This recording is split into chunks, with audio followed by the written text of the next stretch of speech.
Hello hi friends, అందరు ఎలా ఉన్నారు? బాగున్నారా? నేనైతే చాలా బాగున్నానండి. ఈరోజు పండు మిర్చి పచ్చడి ఎలా చేయాలో చూపిస్తా రండి. ఫస్ట్ ఏమో పండు మిర్చి తీసుకోవాలి, తొడమలు తీసి శుభ్రంగా కడిగేసుకొని పక్కన పెట్టేసుకోవాలి. తర్వాత టమాటాలు కోసుకొని పక్కన పెట్టేసుకోవాలి, ముక్కలు చేసేసుకొని. ఇవి నాటు టమాటాలు అండి, పుల్ల పుల్లగా బాగుంటాయి. తర్వాత ఎల్లిపాయలు, ఫస్ట్ ఏమో పండు మిర్చి మంచిగా ఫ్రై చేసుకొని కొద్దిసేపు అయినాక తీద్దామన్నప్పుడు ఎల్లిపాయలు వేసి ఫ్రై చేసి పక్కన పెట్టేసుకోవాలి. ఎల్లిపాయలు ఆయిల్లో ఫ్రై చేసుకుంటేనే బాగుంటాయండి, అత్తమ్మ అలానే చేస్తుంది. ఇవి టమాటాలు అయితే ఉడకబెట్టడానికి గ్యాస్ మీద అయితే పెట్టేశాను.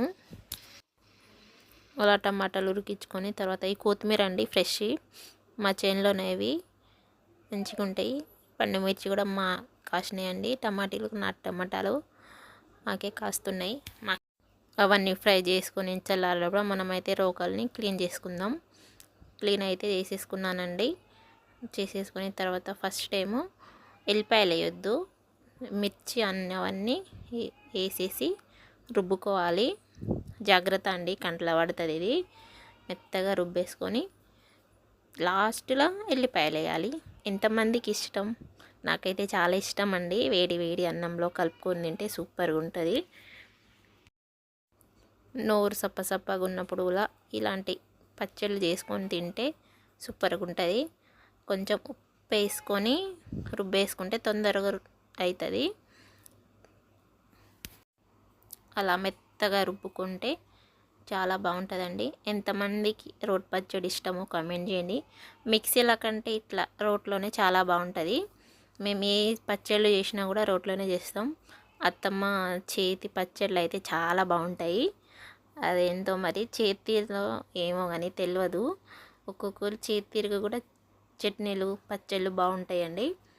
ఇలా మీ ఇంట్లో ఎవరు చేస్తే బాగుంటుంది అది కూడా కామెంట్ చేయండి. తర్వాత ఏమో కొత్తిమీర కట్ చేసుకున్నాను. ఇది ఫ్రెష్గా ఉన్నాయి, ఎంత మంచిగా ఉన్నాయో. తర్వాత రుబ్బేసుకొని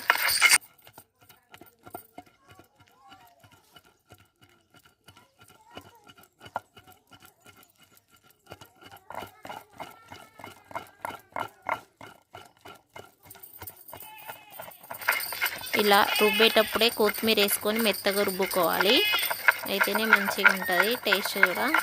తర్వాత ఎల్లిపాయలు వేయాలండి.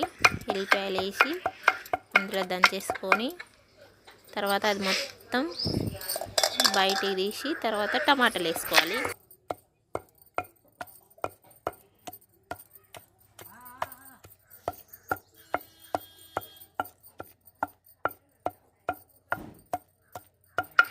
పచ్చడి చూస్తూ అంటే నోరు ఊరిపోతుంది, చాలా బాగుంది. మొత్తం బయటకు తీసి టమాటాలు అయితే రుబ్బేసుకోవాలి. ఇవి నాటు టమాటాలు అండి, అందుకనే వాటర్ వాటర్ లెక్క ఉన్నాయి. నీళ్ళు ఎక్కువ ఉంటాయి కదా నాటు టమాటాల్లో. కొంచెం ఇందులో వేసుకుంటే చింతపండు కూడా వేసుకోవచ్చు, కానీ నేను నాటు టమాటాలు వేస్తున్నాం కాబట్టి అవి కూడా పుల్ల పుల్లగా ఉంటాయి. దానికి చింతపండు ఏం అవసరం లేదండి. మీరు వేసుకుంటే చింతపండు కూడా వేసుకోవచ్చు. అవంతా టమాటాలు అంతా మెత్తగా రుబ్బేసేసుకొని అదంతా కలిపేసుకొని ఉప్పు తక్కువైతే ఉప్పు చూసేసుకొని ఉప్పు అయితే కలుపుకోవాలండి. కొంచెం కలిపేసుకొని మంచిగా రుబ్బుకోవాలి. రుబ్బుకుంటేనే టేస్ట్ బాగుంటుంది. అలా రుబ్బేసుకొని తర్వాత గిన్నెలో తీసుకేసుకోవడమే.